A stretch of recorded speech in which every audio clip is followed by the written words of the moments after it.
কেমন আছো তোমরা সবাই? আশা করছি তোমরা সবাই খুব ভালো আছো আর আমিও বেশ ভালো আছি। আমার ছোট্ট একটি চ্যানেল শখের পরিবারে তোমাদের সকল বন্ধুকে জানাই অনেক অনেক স্বাগত আর অনেক অনেক ভালোবাসা। আজকের বারটি হলো রবিবার আর ঘড়িতে এখন সময় সকাল 8টা। ঘুম থেকে উঠে রোজ দিনকার মতো আজকেও কিন্তু আমি সকাল সকাল স্নানটা কমপ্লিট করে ফেলেছি। আর স্নানের পর যেই কাজটা থাকে আর কি সবার প্রথমে চুল আঁচড়ানো, সিঁদুর পরা, সেটাই এখন করে ফেলছিলাম। আর এই যে স্নানের পর নিজের জন্য যদি একটু 3-4 মিনিট সময় না দিই তাহলে সারাদিনের মধ্যে আমি নিজের জন্য আর কখনোই সময়টা বার করতে পারি না। কারণ স্নান করার পরেই তো সংসারের আরও বাদবাকি যে সমস্ত কাজকর্ম থাকে সেগুলোতে ঢুকে যায়। তো সেই কারণেই আর কি আর নিজের জন্য না আর আলাদা করে সময় বার করা হয় না। তো যাই হোক, ওদিকে চুল আঁচড়ে সিঁদুর পরে চলে এসেছি বাইরে। সকালে স্নানের আগে যেই জামা কাপড়গুলো কেচে ধুয়ে দিয়েছিলাম সেগুলোই না এখন মেলে দিচ্ছি। আর বারান্দায় নাড়লাম না, আজকে এই তো গেটের সামনে যেই দড়ি টাঙানো আছে ওখানেই কিন্তু জামা কাপড়গুলো মেলে দিলাম। আর কয়েকটা জামা কাপড় গেটের উপরেও দিয়ে দিলাম। আর আকাশটা দেখতে পেলে কত সুন্দর আকাশই হয়ে রয়েছে। এরকম আকাশ দেখতে কার না ভালো লাগে বলো। আর এই যে মাঝে মাঝে যে বৃষ্টি হচ্ছে, অকালে বৃষ্টি বলতে পারো, এই বৃষ্টিটা না একদমই আমার ভালো লাগে না। তার উপরে আবার অকালে বৃষ্টি, এই টাইমটাই কিন্তু ভালো জাঁকিয়ে গরম পড়ার কথা, কিন্তু দেখো মনে হচ্ছে যেন বর্ষাকাল চলে এসছে।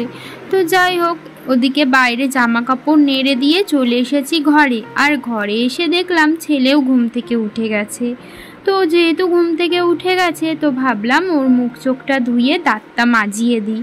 তো ওকে দাঁত মাজিয়ে চলে এসেছি ওপরে। আর ওপরে এসে দেখি ঠাকুরটা এখনো পর্যন্ত জাগানো হয়নি।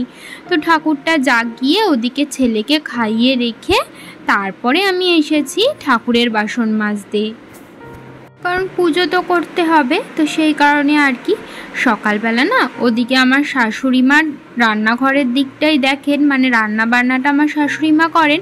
আর এদিকে কিন্তু আমি পুজোটা সেরে ফেলি।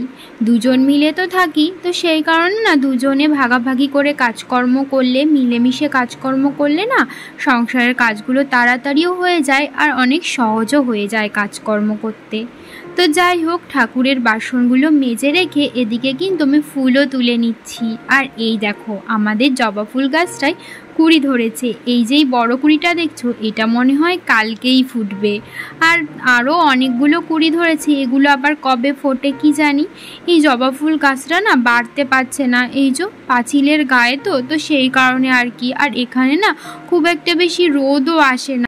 অপরাজিতা ফুল তুললাম, তারপরে এখন চলে এসেছি টগর ফুল তুলতে। আর আমাদের এই টগর ফুল গাছটায় বেশ অনেক কটা করে কিন্তু ফুল ফোটে। তো বন্ধুরা, ঘড়িতে এখন বাজে 9:30, সকাল 9:30। আর সমস্ত কাজবাজ হয়ে গেছে, সমস্ত কাজবাজ বলতে বাসি কাজকর্ম সবই হয়ে গেছে। এখন বসেছি চা খেতে। আর স্নানও হয়ে গেছে। স্নান করার পর ঠাকুরের বাসন কোসন সমস্তটা মেজে রেখে আসলাম, ফুল তুলে রেখে আসলাম। আর এখন চা খেতে বসেছি। চাটা খেয়ে তারপরে পুজো দিতে যাব। এই যে দেখো, এই যে চা আর মুড়ি নিয়েছি, তো এখন এটা খেয়ে নেব। আগে যখন ছোট ছিলাম মাকে যখন দেখতাম চা দিয়ে মুড়ি খেতে, তখন না মনে মনে ভাবতাম মা চা দিয়ে মুড়ি দিয়ে কিভাবে খায়। আমার তো চা দিয়ে মুড়ি দিয়ে একদমই ভালো লাগে না, আমার চায়ের সাথে বিস্কুটটাই যেন বেশি ভালো লাগে। আর এখন দেখো আমিও কিন্তু চায়ের সাথে মুড়ি দিয়ে খাই। হ্যাঁ, বিস্কুট দিয়ে খেতে অবশ্যই ভালো লাগে, কিন্তু চায়ের সাথে মুড়ি দিয়ে খেতেও কিন্তু খারাপ লাগে না। বয়স এবং সময়ের সাথে সাথে মুখের কিন্তু স্বাদেরও পরিবর্তন হয়, সেটা আমি আমাকে দিয়েই প্রমাণ পাই। চা মুড়িটা খেয়ে আমি কিন্তু এদিকে এসে পুজোটাও সেরে ফেলেছি। আমি না সকালবেলা চা খেয়ে তারপরেই পুজো দিই, তার কারণ অতক্ষণ ধরে না খেয়ে না একদমই থাকতে পারি না, মাঝে মাঝে মাথা ঘোরায়। তো সেই কারণে আর কি। তো ওদিকে পুজো দেওয়া তো হয়েই গেছে। আর এদিকে আমার শাশুড়ি মা করছিলেন রান্না। সকালবেলা তো দেখতে পেলে 2টো মাছ নেওয়া হয়েছিল, বাড়ির সামনেই এসেছিল মাছওয়ালা, সেখান থেকেই শ্বশুরমশাই কিনেছিলেন 2টো জ্যান্ত তেলাপিয়া মাছ। তো সেটাই শাশুড়ি মা কেটে এখন রান্না করছেন। আর আমার ছেলেকে তো দেখেইছিলে কি পরিমাণ খুশি হয়েছিল ওই মাছ দুটো দেখে। ও জ্যান্ত মাছ দেখলে না খুবই খুশি হয় আর ওদের সাথে খেলা করতে চায়। তো তারপরে আমি পুজো দিয়ে এসে এখানে একটু বসেছি, আর আমার ছেলে দেখো ওর যত সব খেলনাপাতি ছিল ওগুলো নিয়ে আমার কাছে চলে এসেছে, এসে আমাকে বলছে কি চলো আমি আর তুমি খেলা করব। তো ওর সাথে খানিকক্ষণ খেলা করার পর এখন চলে আসলাম রান্নাঘরে। আর রান্নাঘরে এসে দেখছি শাশুড়ি মার কিন্তু একদমই রান্নাবান্না কমপ্লিট হয়ে গেছে। মাছের ঝোলটা রান্না করেছিল উচ্ছে আর আলু দিয়ে। তো উচ্ছে আলু দিয়ে কিন্তু মাছের ঝোল খেতে বেশ ভালোই লাগে। আমি না বিয়ের আগে কোনোদিনও খাইনি এই রকম উচ্ছে আলু দিয়ে মাছের ঝোল, বিয়ের পরের থেকেই খাই, কিন্তু বেশ ভালোই লাগে। আর করেছিল কাঁচকলার খোসা আর আলু ভাজা, ওটাও বেশ ভালোই হয়েছিল। তো এদিকে সবারই খাওয়া দাওয়া কমপ্লিট হয়ে গেছে, আর হাজবেন্ডও না খেয়ে দিয়ে কাজে বেরিয়ে গেছে। তো তারপরে কিছু এঁটো বাসন কাসন হয়েছিল রান্না বান্নার পর, খাওয়া দাওয়ার পর, সেগুলোই আমি এখন মাজতে চলে এসেছি। এই বাসন কটা মাজা হয়ে গেলে ছেলেকে না স্নান করিয়ে খাইয়েও দেব, কারণ ও না আজকে একটু অন্যান্য দিনের তুলনায় তাড়াতাড়ি ঘুম থেকে উঠেছে। তো যেহেতু ও তাড়াতাড়ি উঠে পড়েছিল, ওকে তাড়াতাড়িও খাইয়ে দিয়েছি। সকালের খাবারটা যেহেতু তাড়াতাড়ি খাওয়ানো হয়েছে, তো সেই কারণে না দুপুরে আবার ও তাড়াতাড়ি খিদে পেয়ে যাবে। যদিও মাঝে একটা আম কেটে দিয়েছিলাম, সেটাও খেয়েছে। তো এই তো বাসন মাজা হয়ে গেলেই ওকে স্নান করিয়ে খাইয়ে দেব। আর ওর জন্য না এখন আর আলাদা করে কোনো খাবার রান্না করি না, বাড়িতে যেটাই রান্না হয় আর কি দুপুরবেলা সেটাই ওকে খাইয়ে দিই। আজকে যেমন উচ্ছে আলু দিয়ে মাছের ঝোল রান্না হয়েছে আর কাঁচকলার খোসা আর আলু ভাজা হয়েছে, সেটা দিয়েই না ওকে আজকে খাইয়ে দেব। ও যেহেতু আস্তে আস্তে বড় হচ্ছে, তো সেই কারণে না বাড়িতে আমরা যা খাই নর্মাল খাবার সেটাই ওকে খাওয়ানোর চেষ্টা করি। আগে তো ওর জন্য খিচুড়ি রান্না করতাম, কিন্তু এখন আর ওর জন্য আলাদা করে খিচুড়ি রান্না করি না। ওই যে বললাম আমরা বাড়িতে যেটা খাই সেটাই ওকে কিন্তু খাওয়াই। তো দেখো কথা বলতে বলতে আমার কিন্তু বাসন মাজা প্রায় হয়েই গেছে। আর এদিকে দেখতে পেলে আমার ছেলে কিন্তু আমাকে হেল্প করে। বাসন যখন মাজি তখন না একটা দুটো বাসন যদি ওকে বলি এটা নিয়ে রান্নাঘরে রেখে আসো, ও কিন্তু নিয়ে রান্নাঘরে রেখে আসে। যাই হোক চলো, আমার বাসন মাজা হয়ে গেছে। তো বাসনগুলো এবার গুছিয়ে রেখে এবার যাব ছেলেকে স্নান করাতে। তো দেখো সকালের দিকে তো ওয়েদারটা বেশ ভালোই ছিল, একদম আকাশটা পরিষ্কারই ছিল, কিন্তু এখন দুপুর দিকটায় তো দেখো আকাশ কিন্তু হালকা হালকা মেঘ করে এসেছে, জানি না আবার বৃষ্টি নামবে কিনা। দুপুরবেলা ছেলেকে নিয়ে শুয়েছিলাম, এখন ঘড়িতে ওই 3:30 মতো বাজে। তো ভাবলাম আর শুয়ে থেকে লাভ নেই, উঠেই পড়ি, কারণ আজকে একটু কাজের চাপ আছে। আজকে সকালবেলা মা ফোন করেছিল, তো মা বলল মা আর বাবা আসবে, সামনে যেহেতু ষষ্ঠী, তো সেই জন্য ষষ্ঠীর নিমন্ত্রণই করতে আসবে আর কি। তো যেহেতু মা আর বাবা আসবে, তাই ভাবছিলাম যে মা আর বাবার জন্য কি রান্না করব। তো ভাবতে ভাবতে ভাবলাম যে মোগলাই করা যায়, কারণ আমার বাবা না মোগলাই খেতে পছন্দ করে। আর সেই কারণে মোগলাইয়ের সাথে যেহেতু তরকারিও করতে হবে, তো তরকারি বানানোর জন্য আলু কেটে রেখে আসলাম। আর আলুর তরকারির সাথে যা যা দেবো আর কি মশলা, সেগুলোই না আমি সমস্ত কিছু রেডি করে রেখে এসেছি। আমার শাশুড়ি মাই না রান্নাটা করতেন, কিন্তু আমার শাশুড়ি মায়ের একটা জায়গায় কাজ পড়ে গেছে, তো ওনার ওখানে যেতেই হবে। তো সেই কারণে আর কি উনি আমাকে বললেন তুই তরকারিটা করে রাখিস, আমি বাড়ি এসে মোগলাইটা ভাজবো। তো সেই জন্যই আর কি আমি ভাবলাম তাহলে সমস্ত কিছু রেডি করে নিই। রেডি করে নিচে এসে এই যে নিচের ঘরটা একটু গোছানোর ছিল, আর ঘরটাও ভাবলাম ঝাড় দিয়ে নিই, তারপরে গিয়ে তরকারিটা বসাবো। ঘড়িতে এখন বেশি বাজে না, ওই 4টে মতো বাজে। বাইরে দেখছি আবার বেশ ভালোই রোদ উঠেছে। দুপুরের দিকটা একটু মেঘলা মেঘলা করেছিল ঠিকই, কিন্তু এখন আবার বেশ ভালোই রোদ বেরিয়েছে। তো যাই হোক, একটু না মনে মনে ভাবছিলাম আবার যদি বৃষ্টি হয় তাহলে তো মা আর বাবা আসতে পারবে না, এটাই ভাবছিলাম। আবার বিকেলবেলা দেখছি আকাশটা বেশ ভালোই পরিষ্কার হয়েছে, মনে হয় না বৃষ্টি নামবে। তো বিকেলের কাজকর্ম আমার সারা হয়েই গেছে। এই যে সকালে যেই জামা কাপড়গুলো মেলে দিয়েছিলাম সেগুলো দেখছি সমস্তটাই শুকিয়ে গেছে, কয়েকটা শুকায়নি, তো বেশিরভাগটাই দেখছি শুকিয়ে গেছে। সমস্ত কিছুই ভাবলাম যে এখন তুলে নিয়ে ঘরে রাখি, কারণ আবার রান্নাটাও করতে হবে। তো সেই কারণে নিচের কাজকর্মগুলো সমস্তটাই সেরে নিলাম। নিচের কাজকর্ম সেরে রেখে সোজা চলে এসেছি উপরে, দেরি করিনি আর।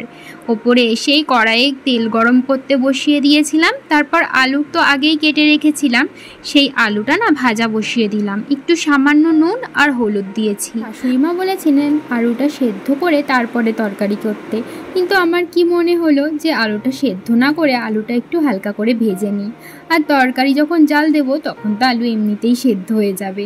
তো সেই কারণে না আগে আলুটা ভালো করে ভেজে নিচ্ছিলাম। আর আলুর দমে যে সমস্ত মশলা দেবো আর কি, সেগুলোই না মিক্সিতে ভালো করে পেস্ট করে নিচ্ছিলাম।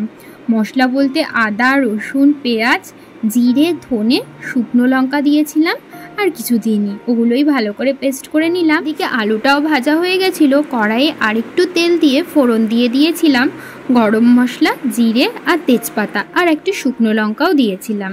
তো ফোড়নটা ভালো করে ভাজার পর কিছুটা না কুচানো পেঁয়াজ আমি রেখে দিয়েছিলাম, সবটা একবারে পেস্ট করিনি। তো সেই কুচানো পেঁয়াজটা দিয়ে দিলাম। হালকা কুচানো পেঁয়াজটা সোনালি সোনালি হয়ে গেলে যেই ওই যে পেস্ট করে রেখেছিলাম যেই মশলাটা, সেই মশলাটাই দিয়ে দেবো। তো তার আগে ভাবলাম ফ্রিজ থেকে দইটা বার করে নিই, কারণ আলুর দমে একটু দইও দেবো ভাবছি। এই দেখো পেঁয়াজ রসুনের যেই পেস্টটা করেছিলাম সেটাই দিয়ে ভালো করে একদম কষিয়ে নিয়েছি। তারপরে দিয়ে দিচ্ছি টক দই। এর মধ্যে না একটু পোস্ত দিলেও ভালো হতো, কিন্তু পোস্তটা না ঘরে ছিল না, তো সেই কারণে আর কি শুধু টক দই দিয়ে দিলাম 1 চামচ। টক দইটা আসলে আনা হয়েছে ওই যে মা আর বাবা আসবে বললাম না, তো মা আর বাবাকে লস্যি বানিয়ে দেব, তো সেই কারণেই আর কি ওখান থেকেই 1 চামচ মতো টক দই আলুর দমে দিয়ে দিলাম। তো তারপরে ভালো করে কষানোর পর না ভেজে রাখা আলুগুলো দিয়ে দিয়েছি। আলুটা দেওয়ার পর না মশলাটা না তলায় লেগে যাচ্ছিল, তো সেই কারণে না সামান্য একটু জল দিয়ে তারপরে আবার ভালো করে কষাচ্ছি। আর এর মধ্যে না একটু আলুর দম মশলাও দিয়ে দিলাম। আলুর দম মশলা দিলে না একটু অন্যরকম টেস্ট লাগে। তো আমার কষানো একদমই হয়ে গেছে। এখন জল দিয়ে ঢাকা দিয়ে দেব। বেশি জল দেব না, কারণ মোগলাইয়ের সাথে খাবে তো তরকারিটা, আর মোগলাইয়ের তরকারি তো একদমই গামাখা গামাখা থাকে, তো সেই কারণে আর কি বেশি জল দিইনি। এই দেখো আমার কিন্তু আলুর দম একদমই তৈরি। এখন গরম গরম আছে তো তাই মনে হচ্ছে একটু ঝোল একটু বাদে না ঝোলগুলো পুরো টেনে নেবে আর গামাখা গামাখাই হয়ে যাবে। তো আলুর দম রান্না করার পর রান্নাঘর পরিষ্কার করেছি, তারপর যে কটা এঁটো বাসন হয়েছিল ওগুলো মেজেছি। ওগুলো সমস্ত কিছু করে না ছেলেকেও খাইয়ে দিয়েছিলাম বিকালের খাবারটা। আর তারপরে আমি গেছিলাম নিচে একটু ফ্রেশ হতে। তো ফ্রেশ হতে না হতেই দেখছি মা আর বাবা চলে এসেছে, আর ঘড়িতে এখন ওই 5:45 মতো বাজে। আর দেখো মা আর বাবা এনেছিল আইসক্রিম। আমি যেহেতু কর্নেটো খেতে ভালোবাসি, তো সেই কারণেই মনে হয় মা আর বাবা কর্নেটো নিয়ে এসেছিল। আর দেখো আমার ছেলের চোখ শুধু ওই আইসক্রিমটার দিকে গিয়েই পড়েছে। ওকে কিন্তু কেউ বলেনি আইসক্রিম নিয়ে এসেছে, ও ঠিকই দেখতে পেয়েছে। আর তোমরা দেখতেই পেলে ও একা একাই কিন্তু ব্যাগ থেকে আইসক্রিমটা বের করে নিয়ে আসলো। এনে ওর দাদুকে বলছে যে খুলে দাও, তাই ওর দাদু একটা খুলে দিল।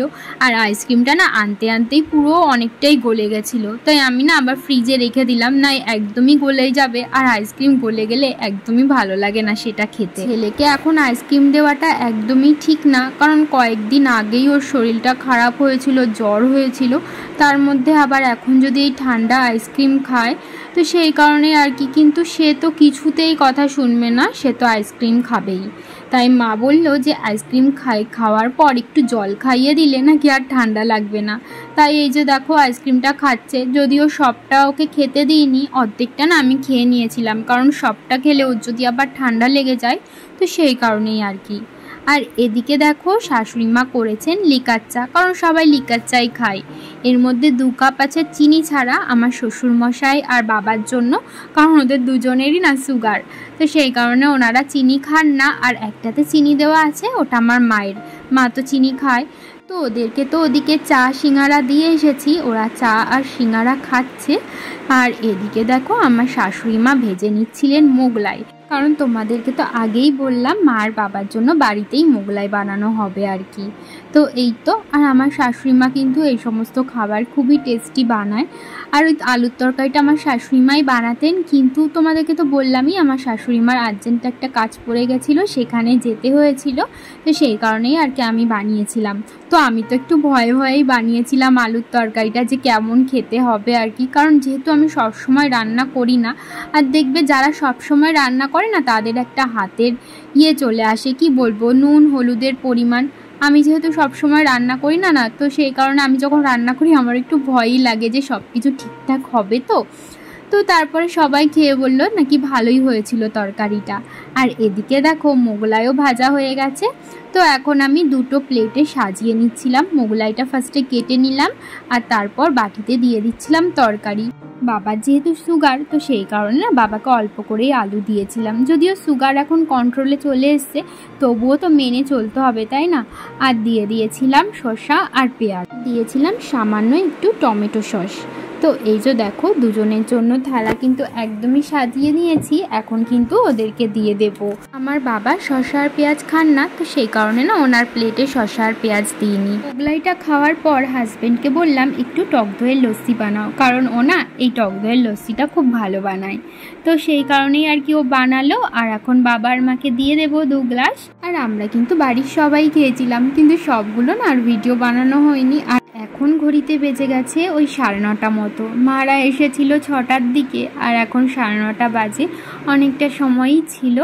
তো এখন হয়ে গেছে যাওয়ার পালা। আর আমার ছেলে দেখো আগের থেকেই গাড়িতে উঠে বসে পড়েছে। ও তো যাবেই, প্রচণ্ড কান্না করছিল, তারপর অনেক ভুলিয়ে ভালিয়ে ওকে গাড়ির থেকে নামানো হয়েছে। তাহলে চলো বন্ধুরা, আজকের ভিডিওটা এই পর্যন্তই রাখছি। তোমাদের সাথে আবারও দেখা হবে নতুন একটি ভিডিও নিয়ে। ততক্ষণের জন্য তোমরা ভালো থেকো, সুস্থ থেকো, সাবধানে থেকো। আর অবশ্যই কিন্তু আমার ছোট্ট চ্যানেলটির পাশে থেকো। শুভরাত্রি।